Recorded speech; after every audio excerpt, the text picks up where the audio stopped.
right, see the chart. See what's up. I gotta see your faces so I know who you are. Like Jack. Look at me. Hey, look. All right, you guys are good. So these are your seats unless you switch and tell me otherwise. Welcome back. Let's jump right in now. Okay. I want to recap a little bit of the stuff that we did before we went on break. So take out the guided notes. Here's the schedule for the day in case you don't have it somewhere and want to take a picture real quick before we get started. Please do that. Times are weird because classes are 39 minutes.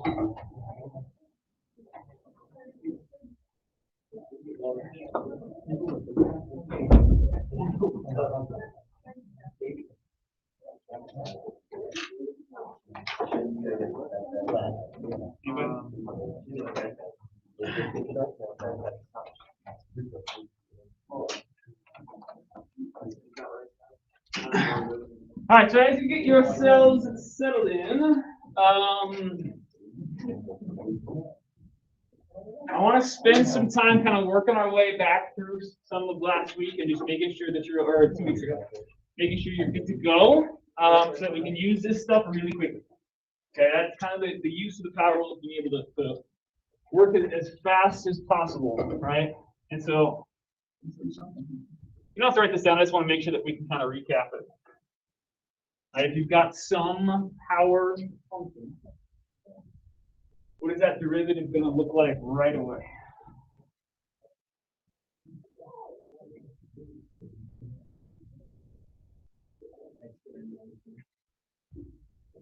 Decrease the power by 1, absolutely, and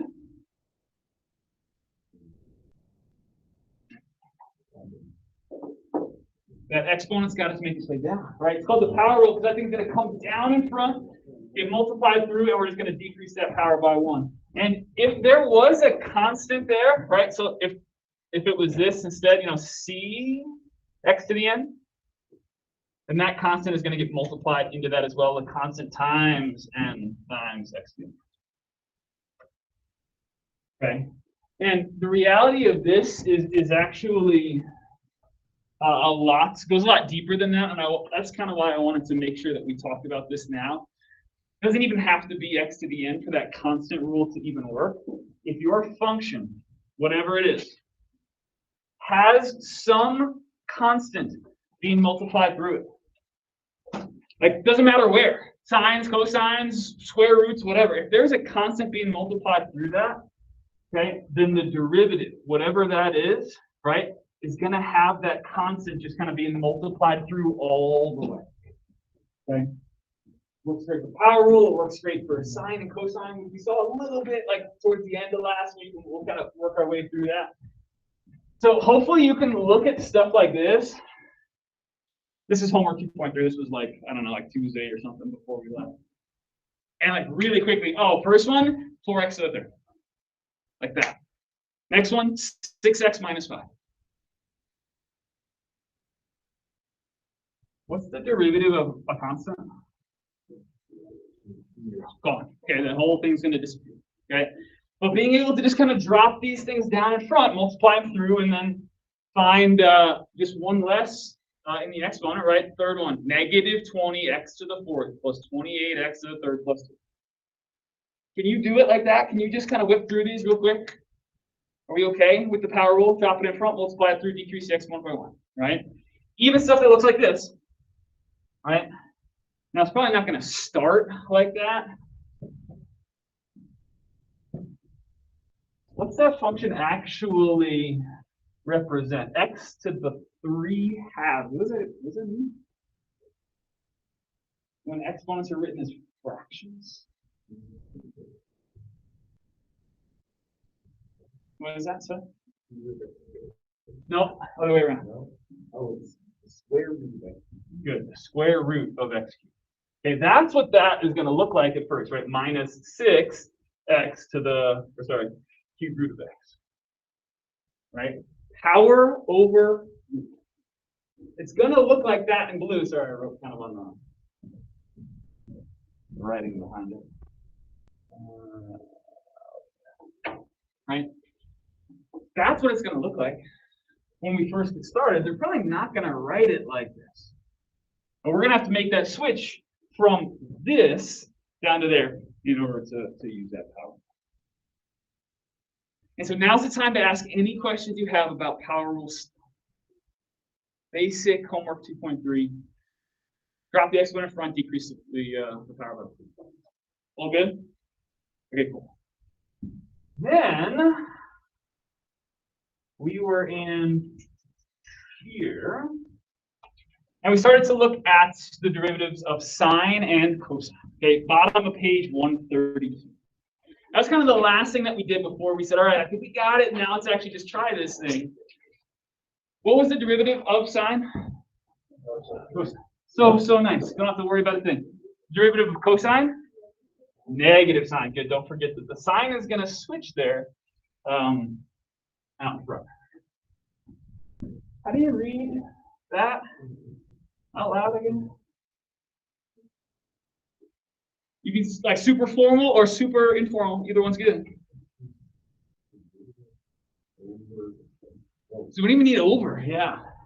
Just the derivative.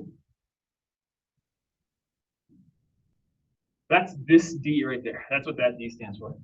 This one. How about that bottom stuff? With respect. Yeah. With respect to X. Okay, that's what that one means. Okay. And of sine of X, of cosine of X, of X. Okay. Or, seriously, like, and you're going to hear me say this a lot. Just d dx. Or if it was y, dy dx. That's cool. Okay, we're going to say that stuff as frequently as we can to just avoid all those words. But that's our. And the thing that I wanted to make sure that was pretty clear is that, like, when I sent out this stuff for you to work on Friday, I wanted to make sure that you had the solutions to it so you can make sure that it went okay. And this was the next page, I think. Maybe look at the. There was a page that just like went like 1 through 8, like 134 maybe, 135, 135. Yeah. Page 135 was this homework 2.4 from Friday that started to put all of those things together, making sure you could do like simple power rule stuff. You know, here's a function that looks great. I'm ready to go. Let me just drop it down, make it look like that. How do you read this one out loud? F prime of X, or the derivative of f of X. Yeah, it's just a derivative. Okay. But f prime is probably how you're going to hear me say it a lot. But that one was really nice, right? 5 is 0. And you just kind of go term by term by term. I had the derivative for this one, and then a derivative for this one, and then a derivative for that one. And individually saying, okay, what do I have? Let me use the power rule. Derivative of 5, 0. Gone. Derivative of negative 2x squared, 2 drops in front, multiplies with the negative 2, so I get negative 4x to the 2 minus 1, so that's just 1, negative 4x. Same thing with the 3, right? 3 drops in front, multiplies with the negative 3, decrease the power by 1. So that was kind of a nice, easy start, but then we started, whoa. Then we started to get into ones that maybe just didn't quite look the way that we wanted.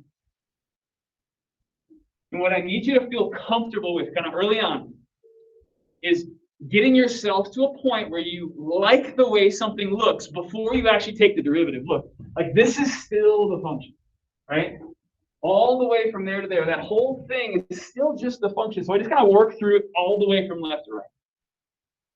And I got myself to a point where, oh, I'm just divided by x. Well, let me just do that. Let me divide everything by x. And the thing that we have to watch out for, and maybe maybe I should have wrote this from the first point, is that even though we're dividing by a really nice looking thing, what x value are we still not allowed to use? It's still a problem, even though we divided it away. The original function was rational, right? It had that hole at 0, right? So there's a common factor of x top and bottom. There's a hole sitting there at 0, comma, whatever. I get 0, negative 2, right? Plug it into this left. And so, although like this looks way nicer, and we just kind of use the power rule and get ourselves to there, I still can't use 0 here. Okay, so you don't want to lose sight of where you came from, I guess is what I'm trying to do. Okay, same thing is true for 3, right? 3, I can't plug in 0, but I also can't do anything with it until I make it look the way that I want. Okay? So are you feeling all right with the way that like 3 and 4 just kind of work out, right? I'm just going to rewrite it so it looks the way that I like. Go through the power rule and then make a switch. Nod your heads up and down. There it is. Okay, cool. Nice. So where are we? Good. Nice. Now, then we got into something like 5. Okay. And yeah, sometimes it's x, most of the time it is, but sometimes it's theta, right? Sometimes it's going to be m or p or t or whatever letter they decide to use. This one was theta. And so when I take the derivative of something like -3 theta squared, in my mind, it's the same thing as -3x squared, right? So I drop the 2 in front. It's just a variable. But then we got to here. And again, I'm just kind of taking the derivative of every little thing separately. If the derivative of sine is cosine, the derivative of cosine is negative sine, we want to kind of keep that in mind as we're working through what happens when we've got different signs in front, different coefficients in front. So if the derivative of cosine is negative sine, then the derivative of negative cosine is positive sine. Does that kind of click okay for you? Just kind of makes sense, right? So there's actually a coefficient sitting there, right? This is really -1 times cosine of theta. That's really what it is. And so when I take the derivative of what's in blue here, I take the constant. I bring it down with me. Right? Whatever that constant is, it's just going to come down, and then I take the derivative of the thing that's got the variable attached to it. Right? So that -1 makes its way down. The derivative of cosine is negative sine. -1 times negative sine. That's where that positive sine of theta. Okay, so if we were looking at some function that was like 3 sine of theta, and let's say that was my function. If I'm going to take the derivative of that, right, so call that y, I don't know. There's a pretty common notation that dy dx, right, derivative of y with respect to x. Just bring the 3 with you. Every constant just gets brought down and gets multiplied through all the derivatives. Same thing with the power rule, but same thing with sine and cosine too. What's the derivative of sine? Cosine. Here's how I remember. S for same. Meaning the sign stays the same when I go through my derivative. So the derivative of sine has the same sign. So if sine and cosine, I don't have to worry about making this. Cool? Okay. Then something like 6, where we just make the switch, right? We're going to have to go from here to here. Power over root, put them in the right spot. 2/3 drops in front, decrease the power by 1. So the 2/3 is still kind of this coefficient. Bottom, use the top positive version instead. And look, I made the switch back to radical form. Okay, when we get to this, oh my God, keep wanting to like zoom. Right? In order to get ourselves to the point where we write it the way that they want, right at the top, it probably says something like, yeah, leave your answer with no negative or rational exponents. It means I can't use any negative exponents and I can't leave them as fractions. So we had to make sure that we kind of took that last step. Get up there.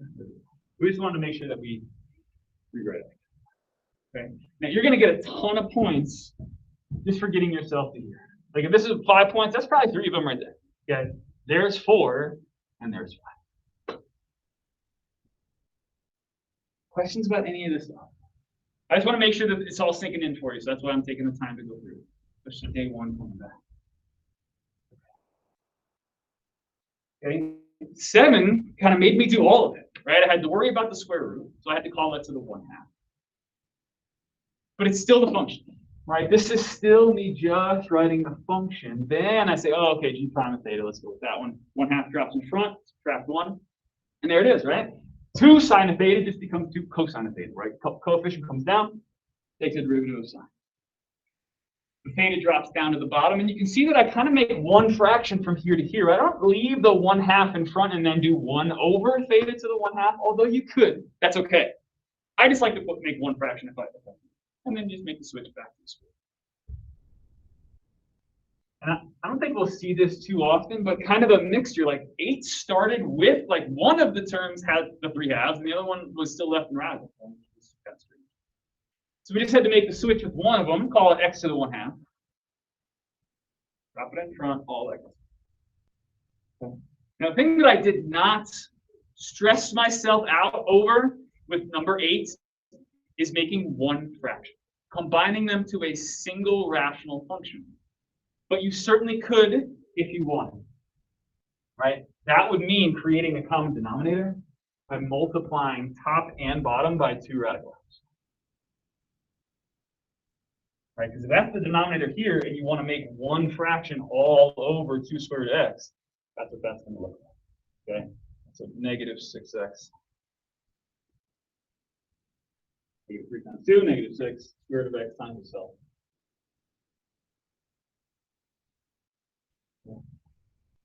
Those of you kind of thinking ahead to maybe sometime next year, that might be the only multiple choice answer you see on that AP test. For your response, you'd probably be good with what's boxed in there. See how I did. Pull your recaps, feeling pretty good? That's chapter 2, really.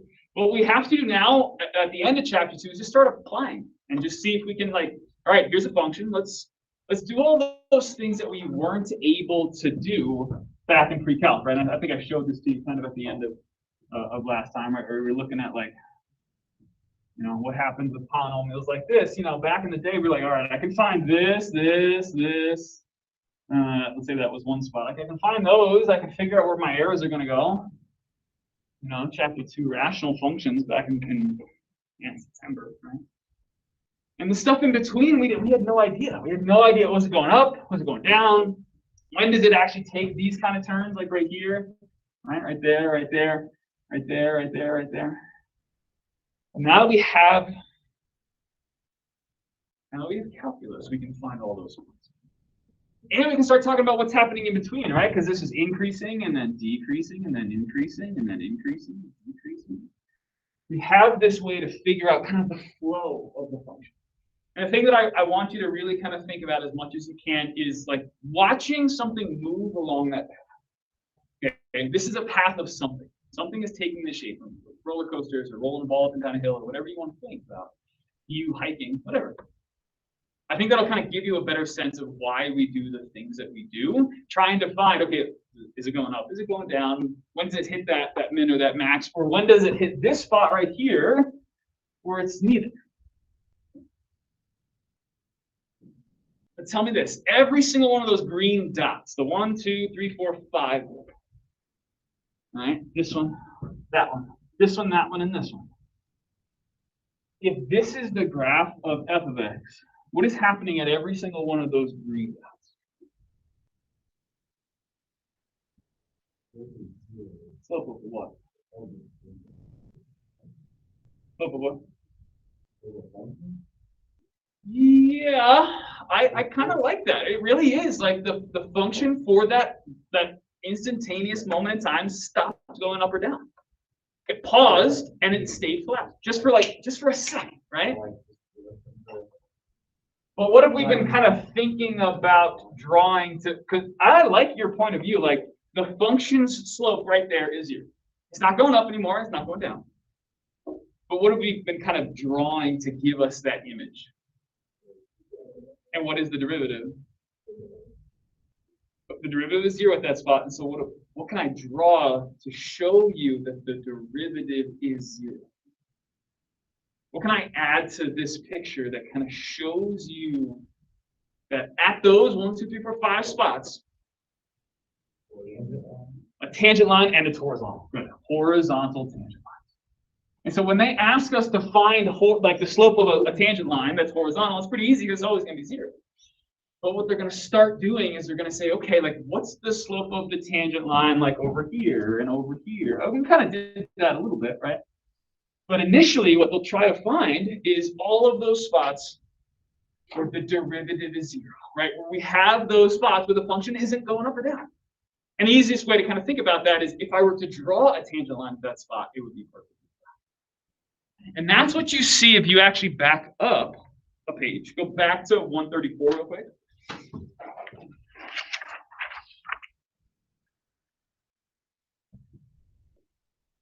Right, at the top of page 134, it asks us this question.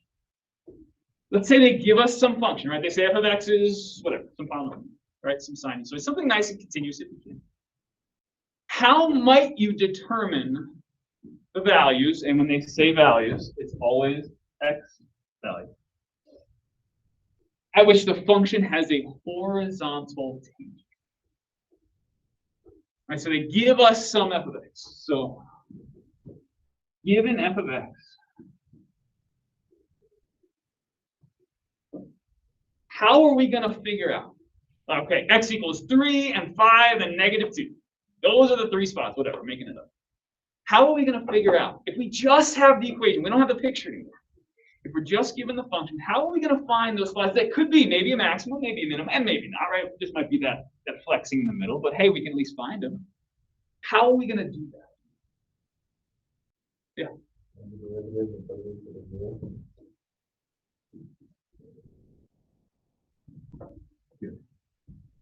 Find the derivative and set it equal to 0.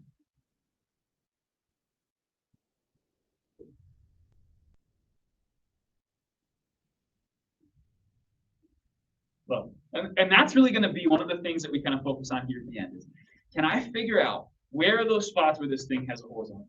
So let's try it. Let's try this one right in here. So here's our function, f of x cubed plus x.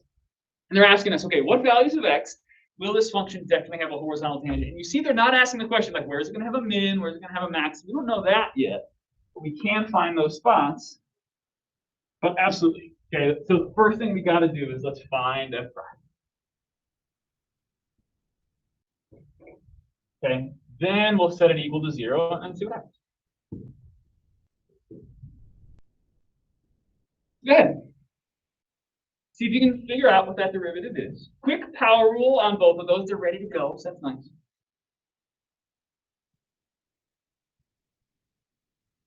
So I'll kind of do that first. Like I'm going to say, all right, here's my derivative, and then I'll set it equal to 0.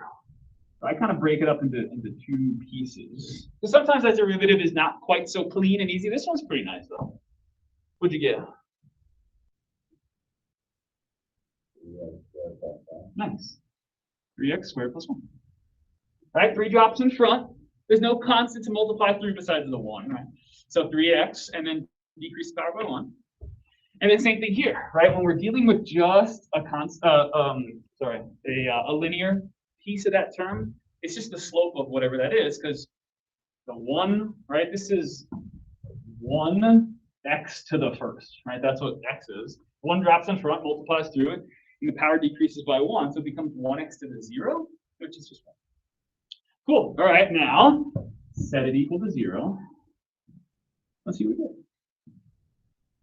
3x squared plus 1 is 0.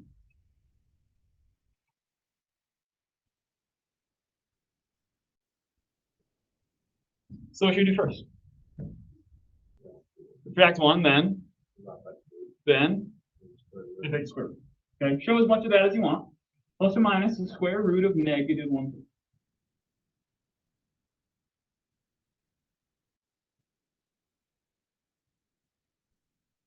What kind of number is that? The square root of negative 1/3 imaginary, right?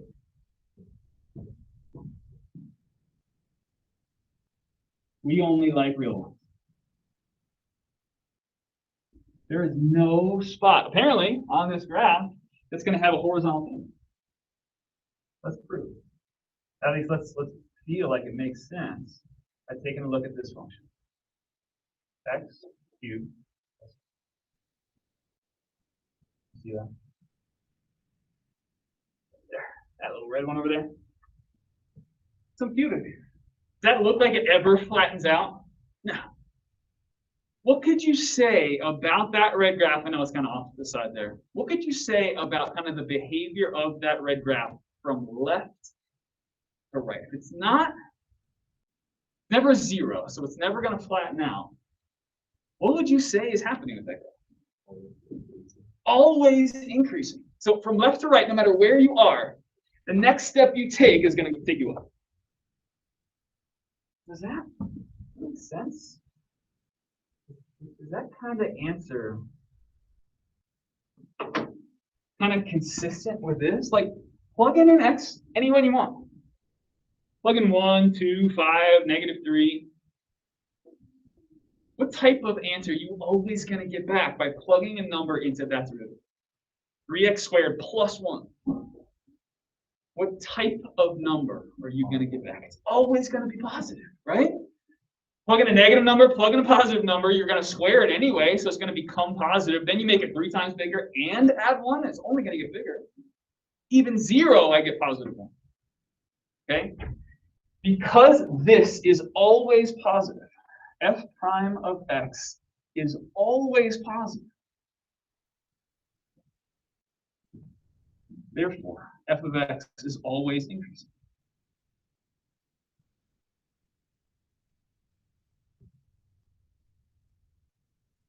If we were able to find an answer and give us a 0, then maybe it had, an increasing section, maybe a decreasing one, but it definitely had that one where it flattens out.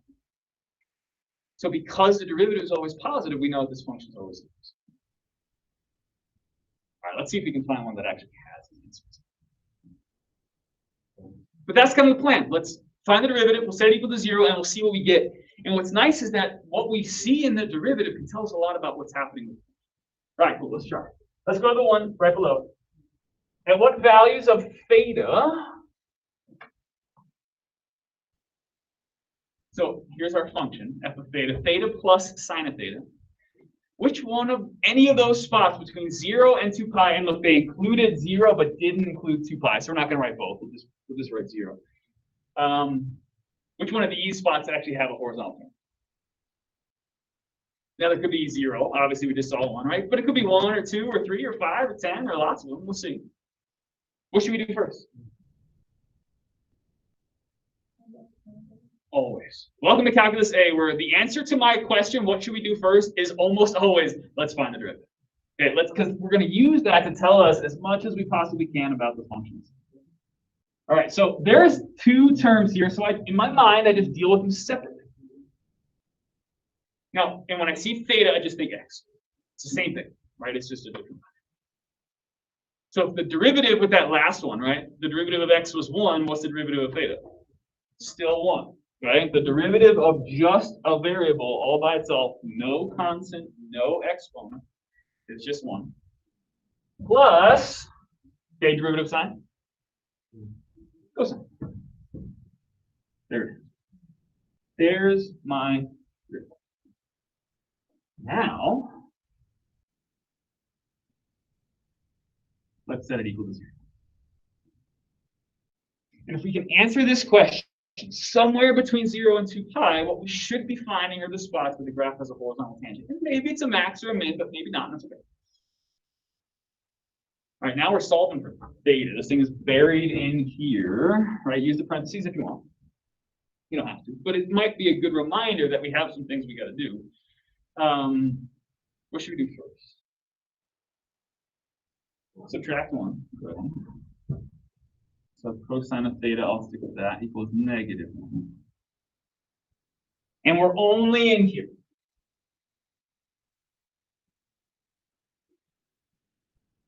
The question really is like, okay, what angle is going to have a cosine that gives me -1? When you think of cosine, you think of x or y? X, okay. And so I'm trying to find the theta. Let me get it on screen, y'all. That's over here. Right? Where is x -1? It's over there. What is that angle? Pi. Now, if you want to do this, if you want to say, okay, theta is the inverse cosine of -1, and then plug that in your calculator, you can do that, right? Take the inverse cosine of both sides to get that by itself. It'll give you pi. If you're in radians, though, it's going to spit out the decimal, right? 3.14, blah, blah, blah. If you're in degrees, it'll say 180. And you might like that a little bit better, because you might not recognize like pi over 6 as a decimal. But I bet you recognize 30 when it just says 30. So when you're in your calculator, I'm a big fan of sticking in degrees when I'm doing anything trig, that I have to do the inverse of. So I can but that should be the only spot where this thing is horizontal tangent. Let's see if we can see it. What was it? I'm going to call it x plus sine of x, right?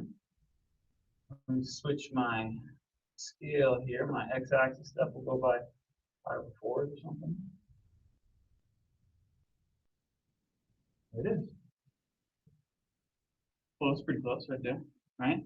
There's pi, comma, whatever, right? Whatever that is right there. We don't know the y value because we didn't plug it back into the function. We just plug it into the derivative. Do we get 0? Is that a min or a max? No, because we're increasing, right? We're going up this way, so the derivative is positive. Going up this way, derivative is still positive. We just have the 0 in between with this just a second. And now it almost kind of looks like a long time that's really flat, but really only for that one spot is it actually horizontal. Nice. Okay. Looks like you guys are settling into it. I like it. Okay.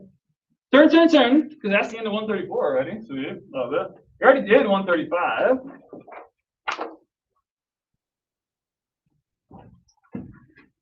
What time are we? 33. Yeah. Okay, so we got like 10 minutes. Okay, on this page, take a look at number 9. Now this is just kind of continuing from homework 2.4. They said, okay, let's find the derivative as best you can, and nothing else. Can we find the derivative of 9 the way it looks right now? No, not until chapter 3. We're going to need, maybe even chapter 4. We're going to need to do some things first in order to make that look the way that we want. Okay? What would we have to do to get it ready for us right now? Try to expand that thing out, which means you have to expand 2x minus 1 squared first, then multiply all that stuff. Does that sound like fun? Then let's not do it. Okay? There's a reason calculus keeps going. It's because we run into problems like this that we do not want to do all that algebra at the beginning and do all that work to get it to a point where we can do it. Okay? There's going to come a point, and let's see, what is this? This is like end of March.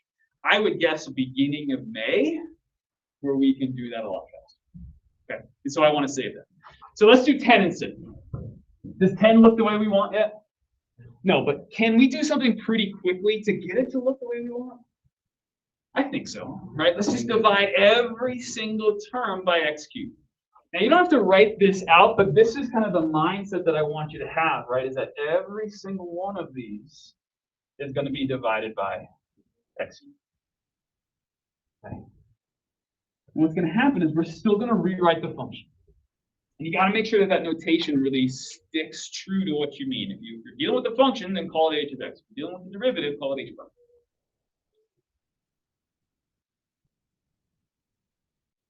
Okay, so what do we get? What's the function look like?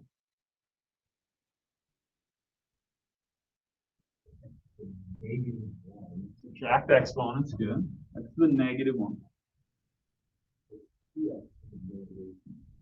That's 2x to the negative 2.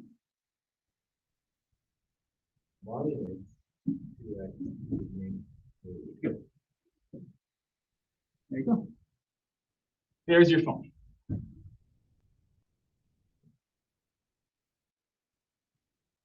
Now, there'll come a point in chapter 3 where we say, you know what, I don't even want to do that anymore. Let me just deal with rational ones. Right? We'll have a derivative shortcut for quotients, for rational ones. But you might actually find this way to be even easier. No, it's up to you. Okay, so go ahead. Find the derivative.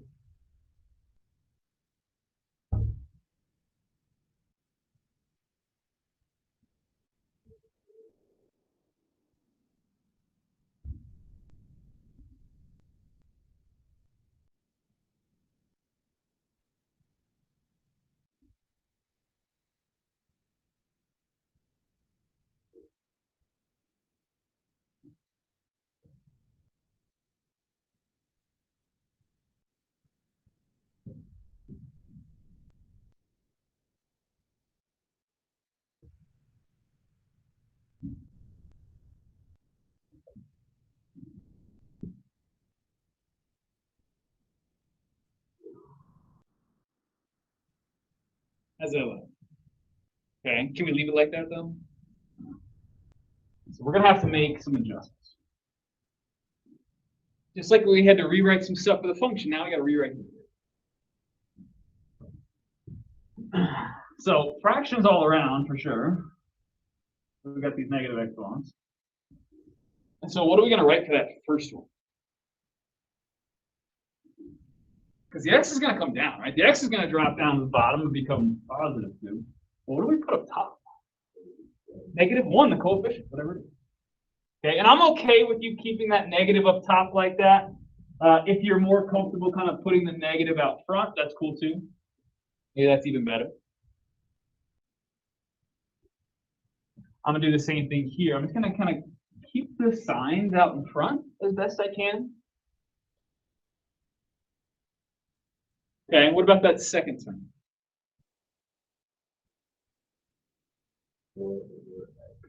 Yeah, 4 stays on top, right? Just like the 1 stayed on top. The only thing being raised to that negative exponent is just the x.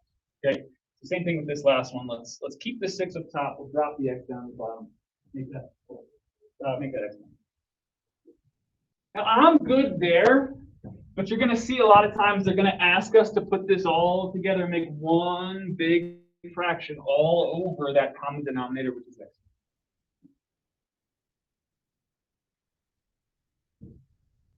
And you just have to multiply through by whatever you need to. X squared, top and bottom.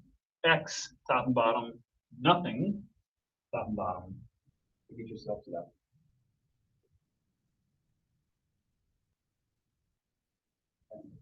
But I like the purple one. I'm cool with that. But just know that sometimes we have to go that one step further and get to that.